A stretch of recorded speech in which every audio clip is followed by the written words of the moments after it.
Hola a todos, ¿cómo están? Hoy vamos a trabajar este texto de José S. Díaz y Carlos Rojas Malpica, ¿sí?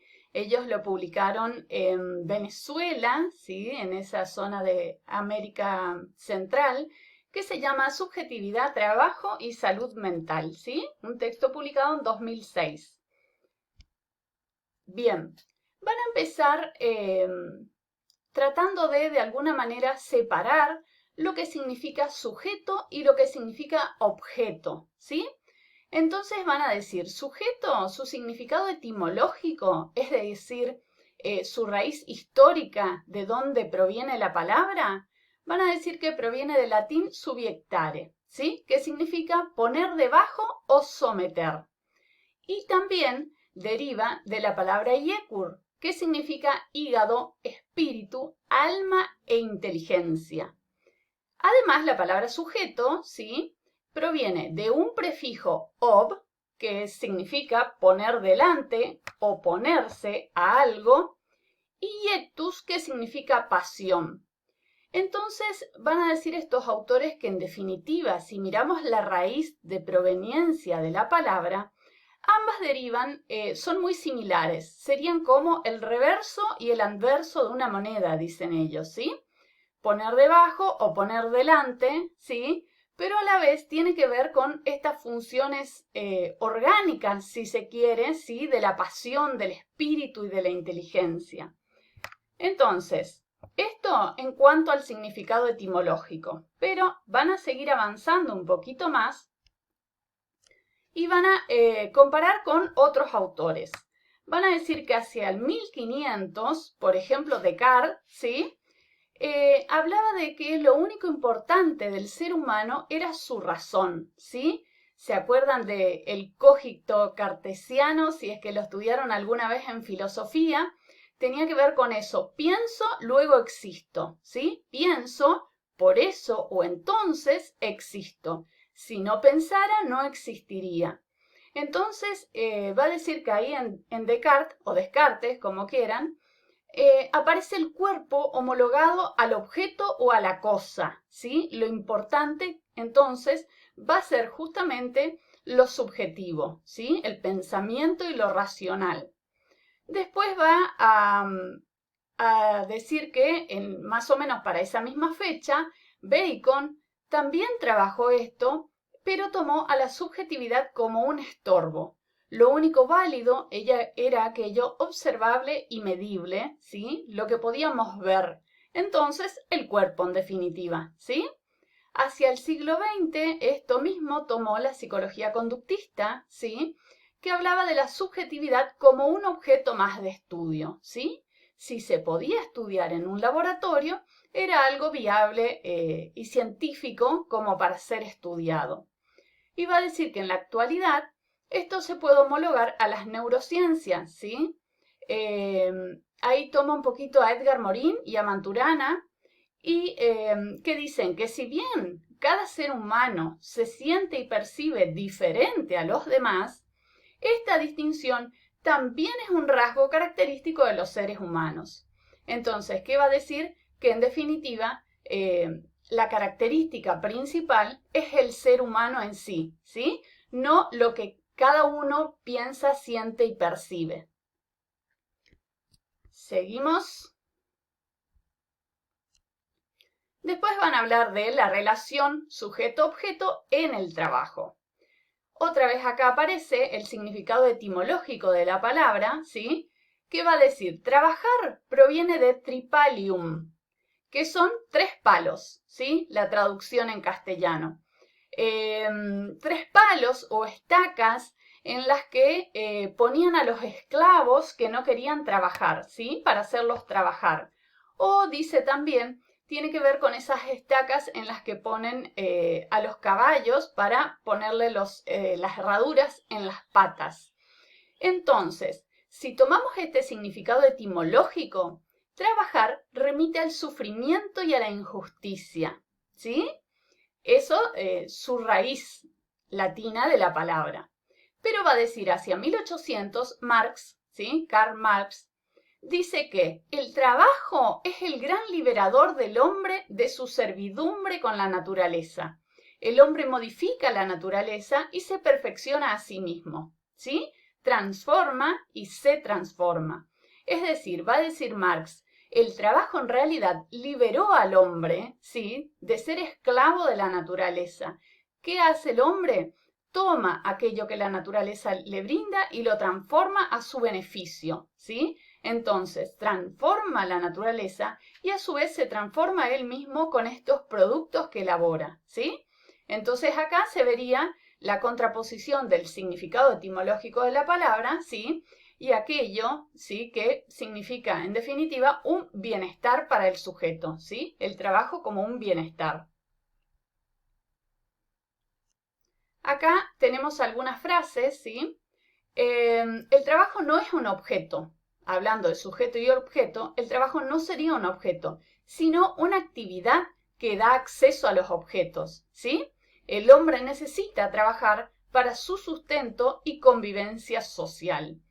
Históricamente, cuando se pasa del trabajo manual al trabajo intelectual, ocurre también su representación social como dinero, el cual es un abstracto de la cantidad de esfuerzo laboral, ¿sí?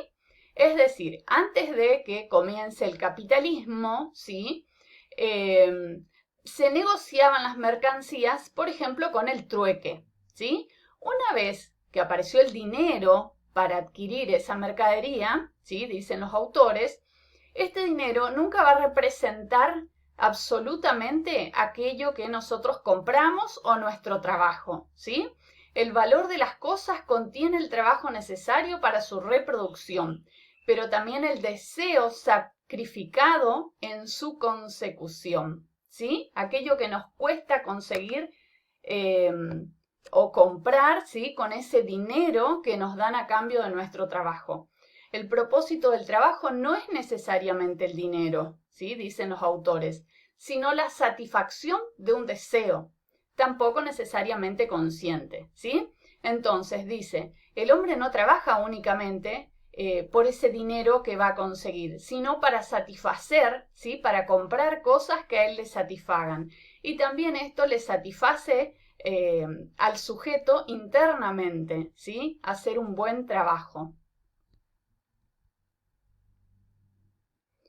El trabajo no se realiza únicamente por el dinero, sí, como veníamos diciendo, que se recibe a cambio de ese trabajo, sino que amplía los intereses y las relaciones personales, vincula al sujeto con la sociedad, configura el self psicosocial, promueve la autoestima y enriquece la subjetividad, ¿sí? Es decir, no es solamente el dinero, sino también las relaciones que tenemos con la sociedad al momento de trabajar, el reconocimiento social, nuestro yo psicosocial, ¿sí?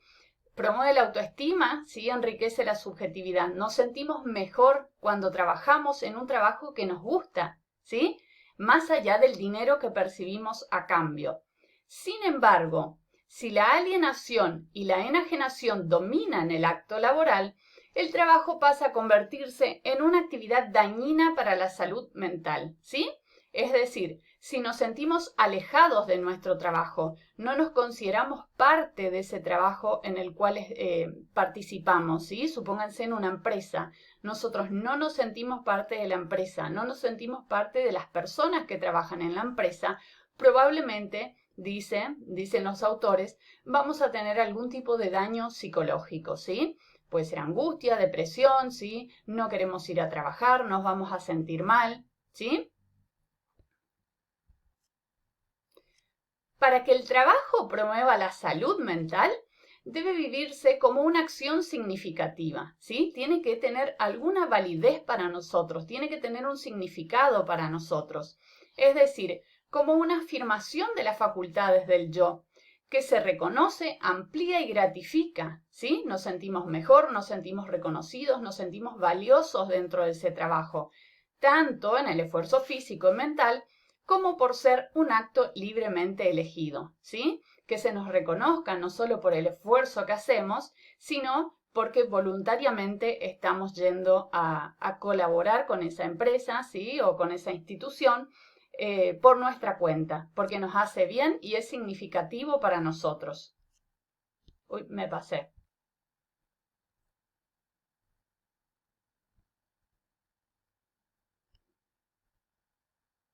Ahí está. Al interior de la institución donde se trabaja, se genera un vínculo entre los sujetos. Esto les permite hacer frente a cualquier riesgo que lo aleje del trabajo o lo disocie de los mecanismos de identificación con el grupo. ¿Sí? Se genera así una cultura grupal. ¿Qué quiere decir esto? Que nos sentimos bien con nuestros compañeros, con nuestros colegas, ¿sí? Con las personas que trabajan con nosotros. Entonces, ante una posibilidad de alguna problemática, si algún conflicto, algo que podría provocarnos angustia, ¿sí? Sin embargo, lo podemos resolver porque lo podemos compartir con nuestros compañeros de trabajo, ¿sí? Por eso dice, se genera una cultura grupal. Puede ser algo desagradable para el sujeto, sin embargo, pueden tomarlo a broma y demás para que el sujeto no se sienta mal. Y esto es ayudarse entre los sujetos que conforman una institución. Ahí va a presentar una patología, ¿sí? Que es la adicción al trabajo. Dice, se produce una entrega frenética al trabajo, que justifican con ideas como el valor del sacrificio y la responsabilidad, ¿sí? Dice, hay una patología, una enfermedad que puede surgir, que es justamente la adicción al trabajo. Y la persona justifica, tengo que trabajar porque el sacrificio es lo importante, la responsabilidad, en esta vida hay que trabajar, ¿sí? Pero está escondiendo una adicción. Después va a hablar del trabajo en negro o precario, que dice, no lo caracteriza el esfuerzo desmedido ni la baja remuneración, sino su extrema carencia de significación social. No hay nada en él que permita llenar el yo del que lo realiza, con algún contenido enaltecedor, por lo que predomina el malestar y la existencia vacía de sentido. Su vida interior resulta empobrecida. ¿Sí? Es decir, dice, más allá de que alguien que trabaja en negro tiene muchas veces que hacer un esfuerzo mayor que aquellos que trabajan en blanco y también suelen tener una baja remuneración, ellos van a decir que esto no es lo más importante. Lo más importante es que socialmente, para la sociedad, esa persona no existe como trabajador, ¿sí? Entonces esto, su yo, su persona, ¿sí? Su integridad, su interior, siempre se va a encontrar empobrecido, como desmerecido, ¿sí? ¿Se entiende esto? Al no haber un reconocimiento social, ¿sí? Dice, en las estadísticas de salud asociadas al desempleo aparecen altas tasas de morbilidad y mortalidad, mayor índice de suicidio y trastornos mentales. La población desempleada sufre depresión, insomnio, irritabilidad, nerviosismo, pérdida de concentración y abandono físico, además de un incremento de las drogodependencias, la delincuencia y diversas expresiones de disfunción social, ¿sí?